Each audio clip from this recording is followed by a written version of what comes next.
সকলকে জানাই শুভ বিজয়ার প্রীতি ও শুভেচ্ছা। আজ রাত পোহালেই কাল কোজাগরী লক্ষ্মী পুজো, তাই আমি আর মা বেরিয়ে পড়েছিলাম কুমোরটুলির উদ্দেশ্যে। ওয়েদারটাও যেরকম মনোরম ছিল, আর রাস্তায় কত কত দুর্গা ঠাকুর ভাসানে যাওয়ার জন্য তৈরি দেখে মনটা খারাপ ভালো দুই হয়ে গেল। খারাপ হয়ে গেল কারণ পুজো শেষ, আর ভালো হয়ে গেল কারণ রাস্তায় অটোতে বসেই কত ঠাকুর দেখা হলো বলুন। পৌঁছে গেছি আমাদের চেনা রাস্তা, চেনা গলি।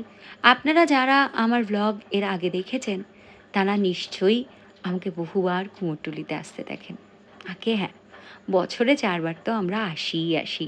আর যারা প্রথমবার আমাকে দেখছেন তাদের যদি আমার ভিডিও ভালো লাগে তাহলে ইউটিউব থেকে সাবস্ক্রাইব আর ফেসবুক থেকে ফলো করতে ভুলবেন না। আর ব্লগটা ভালো লাগলে একটু লাইক, একটু শেয়ার আর কমেন্টেও জানাবেন কিন্তু আপনারা কোত্থেকে ঠাকুর কেনেন। এই দেখুন, এখানে কত শত মা লক্ষ্মী প্রতিমা বিক্রি হচ্ছে। শুধুই কি মা লক্ষ্মীর প্রতিমা, তার সাথে সাথে অলরেডি দীপাবলির প্রদীপ, লক্ষ্মী পুজোর নানা আনুষঙ্গিক জিনিস যেমন ঝাঁপি, কুনকো, মালা, শোলার সাজ, আরও অনেক কিছু বিক্রি হচ্ছে। আমরা যাব একটি বিশেষ দোকানে।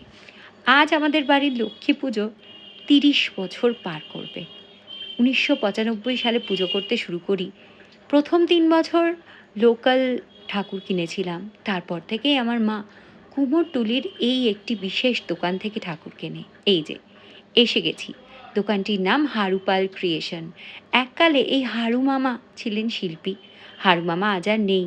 তার 3 ছেলেমেয়ের সবাই খুব ভালো শিল্পী, কিন্তু মেয়েরা বিয়ে হয়ে অন্য জায়গায় চলে যাওয়ায় এখন এই স্টুডিওটির মালিক হলো এই বাবাই, যার ভালো নাম খৌনিশ পাল। অপূর্ব নিপুণ ওর হাতের কাজ। আর এই দেখুন, আমরা আমাদের পছন্দ মতন মা লক্ষ্মীকে বেছে নিয়েছি। এখন চলছে তার চক্ষুদান। আমি ডেসক্রিপশন বক্সে, স্ক্রিনে দুটো জায়গাতেই ওর নম্বর দিয়ে দিচ্ছি। আপনারা যারা লক্ষ্মী পুজো বা সরস্বতী পুজো বা যে কোনো পুজোর প্রতিমা বানাতে চান তারা কিন্তু ওর সাথে যোগাযোগ করতে পারেন। ও সত্যিই অনবদ্য এক শিল্পী। তবে এবছরে মা লক্ষ্মীর সাজসজ্জা সবটাই আমি আর আমার মা ঘুরে ঘুরে কিনেছি। আমরা প্রথম পুজোর শপিংই শুরু করেছিলাম মা দুর্গার শাড়ি আর মা লক্ষ্মীর শাড়ি দিয়ে।